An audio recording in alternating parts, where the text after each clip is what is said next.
Hi everyone, welcome to the second lecture of this series Java on Azure. Let's see what we are going to cover in this lecture. So if you remember this architecture diagram from one of the previous videos which was on cloud native apps, there we had two microservices, microservice 1 which had its own database, MySQL, and microservice 2 which had another database, RDBMS, Postgres. So in the last lecture, we learned how to set up the connectivity between the Spring Boot app and MySQL database, which is running on Azure Cloud. And for the sake of completeness, in this lecture, we are going to focus on this box, which is to set up the connectivity between the application and the Postgres also running on Azure Cloud. So that's the agenda for this lecture. We will set up a Postgres database on Azure. Then we will develop a Spring Boot application, and then we will learn how to set up the connectivity between this application, this Spring Boot application, and Postgres database running on Azure Cloud. What are the prerequisites? Well, I assume you have the basic knowledge of Spring Boot, so you know how to develop some Spring Boot applications. If you don't, then it's fine, just follow along. I also assume that you have some basic knowledge of cloud, because the focus of this series is on developing the Java applications that can run on Azure Cloud. So we are not going to cover each and everything related to the cloud vendor or cloud platform like resource groups or the private networks or stuff like that, but still we will cover and explore few things as and when needed. And in the end, you need an Azure account if you want to code, if you want to follow along. And for the experimentation, you can simply create a free account like me. So what's the plan? We will set up Postgres database on Azure, then we will develop the Spring Boot service, and in the end we will set up the DB connectivity. So let's get started. Here we are on the Azure portal, and we can find any resource supported by Azure here. So there are different ways to find a resource. You can search it from here, or you can go to create a resource and find a resource from here. So let's search for Postgres, and this is the one we need, flexible server. Let's create a new Postgres flexible server. Here we need to fill up the form and provide required details so that Azure can create the database. So the first thing is resource group. We already have a resource that we created in the last lecture, and I'm going to use the same. And basically that's the purpose of resource group. The next thing is server name. For this demo, we are going to have a database for cars. So let's name it car server. And let's change the workload type to development. And then we need to provide the credentials for admin. So we can say car admin, provide a password, networking, and we need to allow the firewall rule, same as MySQL database. So first I need to add my current IP address, and then I'll also check allow public access from Azure servers within Azure to this server. All right, so that we can work with Azure Cloud Shell. So let me check it. Security, tags, and review and create. There is something missing in the basics. Let's go back. Okay, I need to correct the password.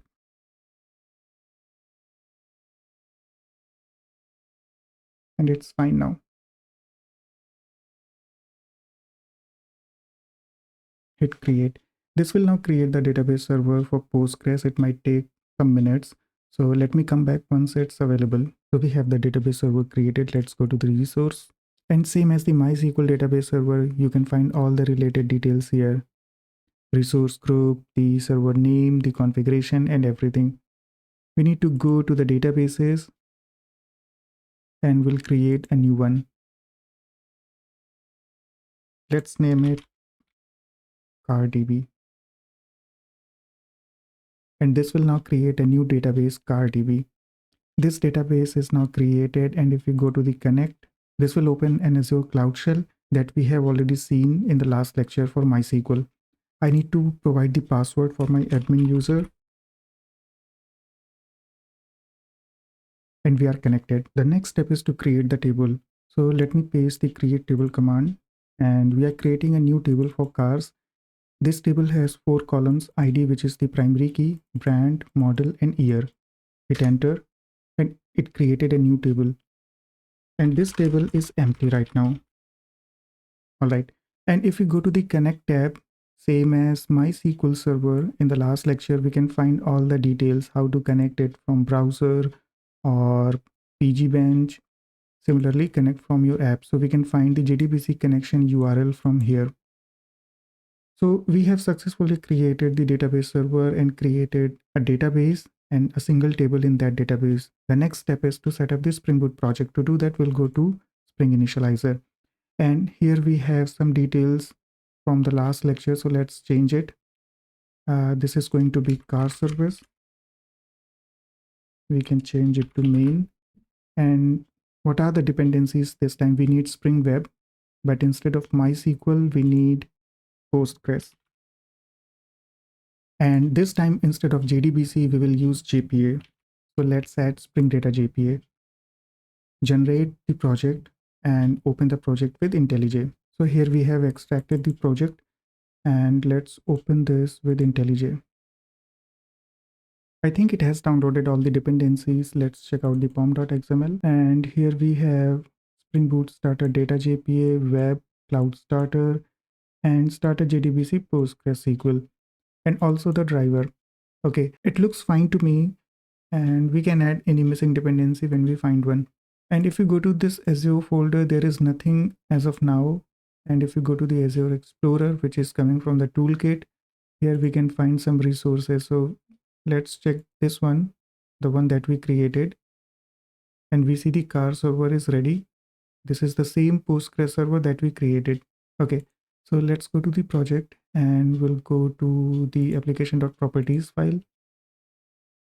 The first thing is we need to assign a random port. Okay, and now we need to provide the database configuration parameters or connection parameters. We know how to do that, spring.datasource.url. And this time we need to select this one, Azure database for PostgreSQL. And it will automatically find the Postgres database details. All we need to do, we need to provide the admin password. Test the connection. This is successful. Hit OK. And same as what we did with the MySQL database server, this time also Azure has created this connection binding, and we can see the environment variables for URL, username, and password. Since we will be using JPA, so we need to provide two more properties, spring.jpa.hibernate.ddl-auto, and we will pass the value update. And the reason is we already created the table. So we don't want the application or Hibernate to create everything from scratch, basically drop and create. By providing the value update, we are saying, hey Hibernate, we already have the table, but if you need to create anything to support the operations, feel free to do that. Feel free to update the schema, but do not drop and create everything from scratch. The second thing is we need to provide the dialect. So let me copy and paste the value. This is the property to set the dialect, which is PostgreSQL dialect in this case.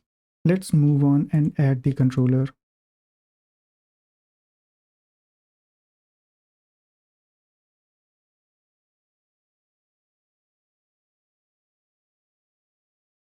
Add a new class for the controller. Let's name it car controller. Then we need to add @rest controller annotation. And after that, we'll expose a post endpoint. We'll say create book.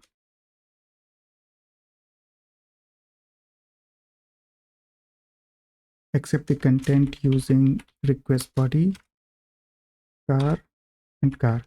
And this is the entity or model that we will create in a second. All right. So let's create this one in the package entity. So this is going to be an entity, and we also need to override the table name because the name of the entity is car, but the table name is cars. If you see here, so we need to map this, and for that we will provide the name of the table here. Then let's add the properties ID and brand, model, year.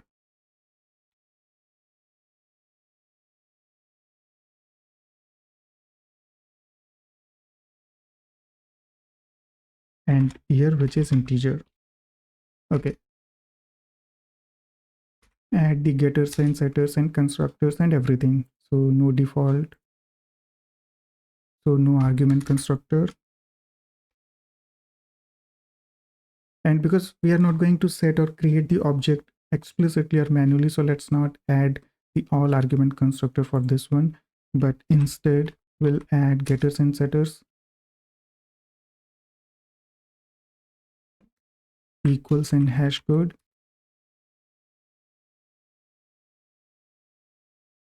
and the toString if we have to print it. And the last thing we need to provide is the primary key. For that, we can use @ID annotation and also generated value. This will make sure that this primary key is auto-generated whenever we are saving this entity. The next step is to add the repository.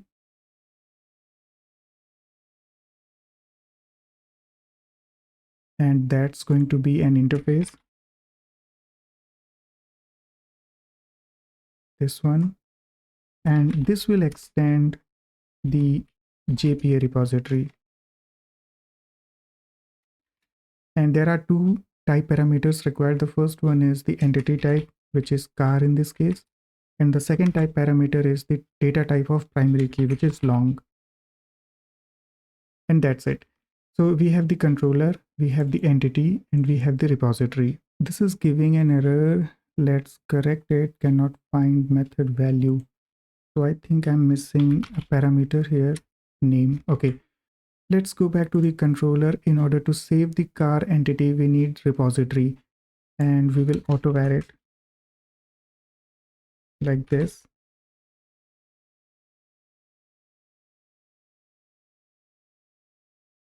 Car repository. And now we can use car repository.save to save the entity. And this will return a new object of car that we can use to get the primary key or the ID of that car. And we can use this saved car object to get the ID and create the response.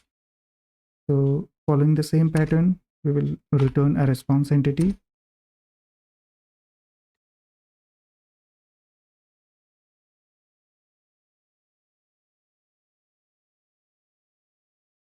And then we will append the ID of that car that we just created. Get ID. And of course, we need to change the return type. Okay.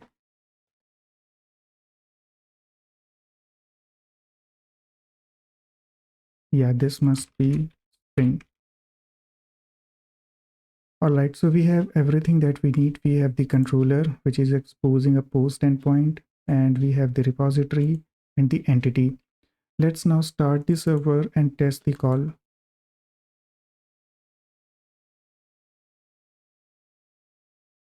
And the server is up, and notice a random port assigned to this application. And also notice that it has established the connectivity all by itself. Just because we added some set of dependencies to pom.xml, Spring Boot is smart enough to auto-configure the project. And now we need to hit the controller, which is exposing a post endpoint. And for that, we will go to the postman and make a post request to basically save some cars. So let's go to the postman, and we can duplicate this tab. So that's going to be a post call. We can change the port, and we'll go to the body.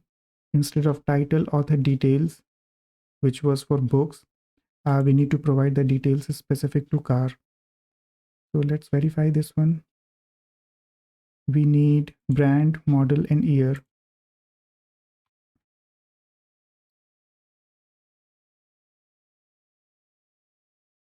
And year is going to be an integer, but in JSON, we need to wrap it with double quotes. Brand, random brand, and same for this one, a random model. Let's now hit the send button.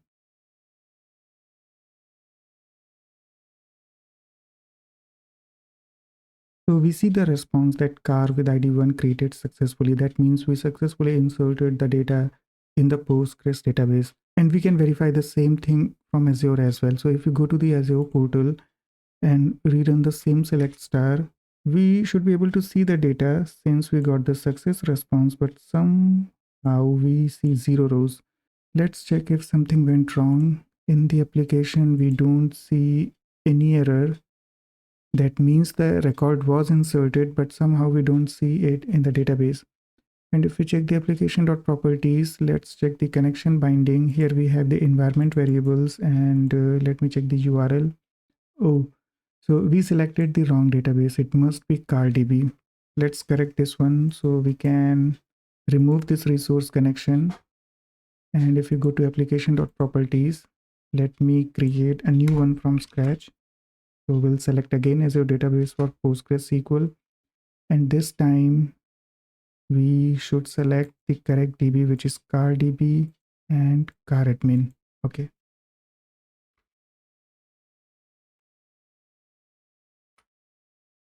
Test the connection. Create the binding, and let's check it now. And this time we see the correct value CarDB. Okay.